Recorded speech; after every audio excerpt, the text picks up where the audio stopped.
What's interesting about this research is it points to the benefit of self-efficacy. In the book that I wrote about character, I identified the most important character qualities to teach children, and they are gratitude, joy, and self-efficacy. Self-efficacy is a belief that I am capable of doing what I've been asked to do. It probably goes without saying that chores are really a good part of family life, but they do something for kids too. How do we take a step and give our kids chores and responsibilities in a way that doesn't feel like a burden to them and maybe to us? Well, today in the Celebrate Kids podcast, in this daily segment, Facing the Dark, Dr. Kathy is going to unpack this for us and give us some good insight. So let's turn now to Dr. Kathy Cook. Don't be afraid of the dark. Be careful with stars. Not every light is gonna guide you, baby. Not every light is gonna guide you. Dr. Kathy, Rebecca Schraff, she's at the University of Virginia Medical School, and she's a pediatrician who's investigating how kids respond and progress and do when they have daily chores in their home. Her team studied this and found that children who were doing chores often, or very often, as the survey went on to ask, they were more likely to have a sense of capability or to have a sense of being able to do things in the future more than children who were doing their chores rarely or never, according to their survey. The chores that they looked at were from kids in kindergarten or first grade, and then they did an assessment of those students at third grade with the outcomes that these children self-reported. I wanted to ask you, Dr. Kathy, as we start in on this, what are your thoughts or opinions on kids doing chores and what it does for them? I hope the parents listening will like my answer. Children need to do chores. Absolutely. They need to participate in the family. You're a member of the family, and you're an important member of the family. And now that you're 6, you get to learn how to do this. Like, make it a big deal to them that on their 6th birthday, they're now capable, because they're taller, of maybe, or more mature, of maybe doing something a little bit differently. So I'm a huge fan. What I find interesting here, well, 2 things. I would make this recommendation. I don't really like the word chore. Like, if you look it up in a dictionary, it is not a pleasant word. I don't want to do chores. I like the word responsibilities. Good friends of mine who are raising beautiful children have given them all responsibilities. It's a good word. It's a good noun, and it creates responsible children, right? Which is a character quality that I highly value in the book I wrote about character. So call them responsibilities. So Junior, have you done your responsibility today?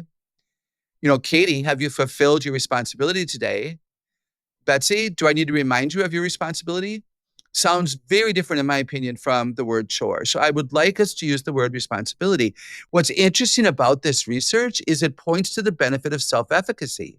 In the book that I wrote about character, I identified the most important character qualities to teach children, and they are gratitude, joy, and self-efficacy.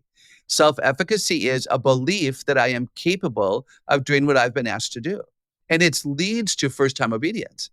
Self-efficacy, again, I'll repeat it. Self-efficacy is believing I can do what I've been told or asked to do.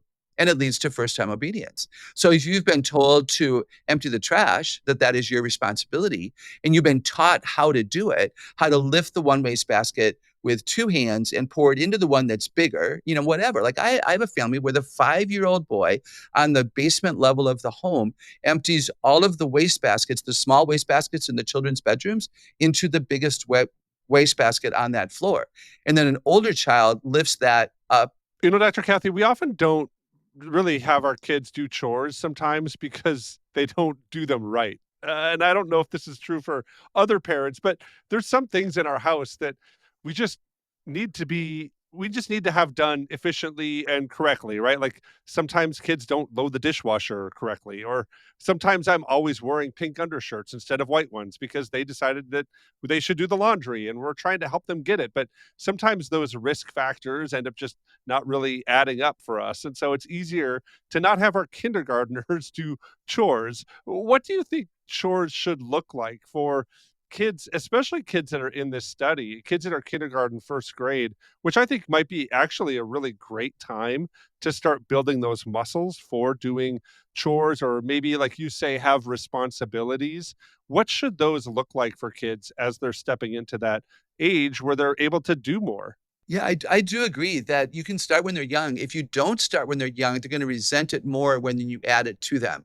Well, I only turned 7. I didn't mean to get old enough to be helpful, you know? No, you're helpful because this is what family does. Your mom does this, I do this, and you get to. You don't have to, you get to. You teach it as a privilege and you make it clear that it is a privilege. In some families, you give choices. You know, if you have 3 or 4 kids in similar ages, you could have a go fish pile, and this week they picked the garbages. My little friend Max, he gets to do the garbages, or one kid might pick, setting the table or sweeping out the kitchen or whatever. So you could give choices if you want. Certainly age appropriate. If they're not tall enough, they don't get to do things. Clearly, don't be foolish here and let young children work with glasses, and et cetera. And I do think you can consider their smarts. If you have somebody who's body smart and they think by movement and touch and they are coordinated, they're good on the soccer field, then those are the kids that can set the table and take dishes to the sink and help you by sweeping out the garage. So you could consider, the way that they're gifted in that way. And whatever we choose, we have to teach them, not just tell them. They've maybe been watching you for a while. Maybe they haven't, but they don't, just because they've watched doesn't mean that they get to do it. By the way, here's an analogy. If I'm a passenger in a car, even if we go to the same place over and over again, and then I need to drive there, I don't necessarily know how to get there. Because although I was a passenger in the car, I didn't need to pay attention, so I wasn't paying attention. So just because your kids are in the home with you, it doesn't mean that they know how to do what you want them to do. So teach them and then coach them by dividing it into smaller details, and be a really good cheerleader, pointing out the things that they've done well, focus on the positives so that they don't freak out, reteach when they've made mistakes, be the referee, call sin, sin, call laziness, laziness, and irresponsibility, irresponsibility. And then teach them how to correct so that they can be successful in the future. I love that, Dr. Kathy. But it kind of leads me to this other thought that I have, and that's the reality that for me, I'm not hyper structured. And so this idea of having my kids have daily responsibilities means I have to be extra attentive to their schedule and maybe extra attentive to their responsibilities. It adds another weight on my day where I could just easily take another 30 minutes and do the dishes myself or what have you. I think that kind of, though, goes hand in hand with some of us who might be really structured. And it might be hard for us to let someone, quote unquote, learn on the job as they're working through their daily responsibilities in the house. Why do we need to have a better attitude about responsibilities and chores as parents when we look at it like this? What should we think about maybe chores and responsibilities in maybe a reframed way, really more than even just doing the task at hand of picking up or vacuuming or washing the dishes, but it's doing something else? Is there a way that we need to reframe this for ourselves? It's challenging, isn't it? And chances are pretty good that the person who's, the big picture person who doesn't pay attention to details is married to somebody who loves all the details. And it can be actually, it can be a blessing, and it can also be, I'm sure, a point of tremendous conflict. Here's what I'm going to say, and that is that chores are about the child, not about the task. You assign these responsibilities, or you give them opportunities to mature up and be able to fulfill responsibilities around the home. You do that for them, because they're going to gain self-efficacy, where they're going to believe they can do something, and it's going to change their view of themselves. They're going to discover that they are a meaningful member of the family. They're the one that went out to the curb and got the mail out of the mailbox and handed it to mom. Like, that was so cool that I got to do that. Let them revel in that. It's about them growing and maturing and discovering what they're capable of, and discovering that they can contribute to the wellness of the family. It is not about how well they do the task. And I say that. Now, I would expect that we would look for growth. Are they getting, is it becoming easier? Are they more efficient? Are they doing it without as many reminders? Yes, absolutely look for growth. And this is when we reteach, because we care about them learning so they feel good about themselves.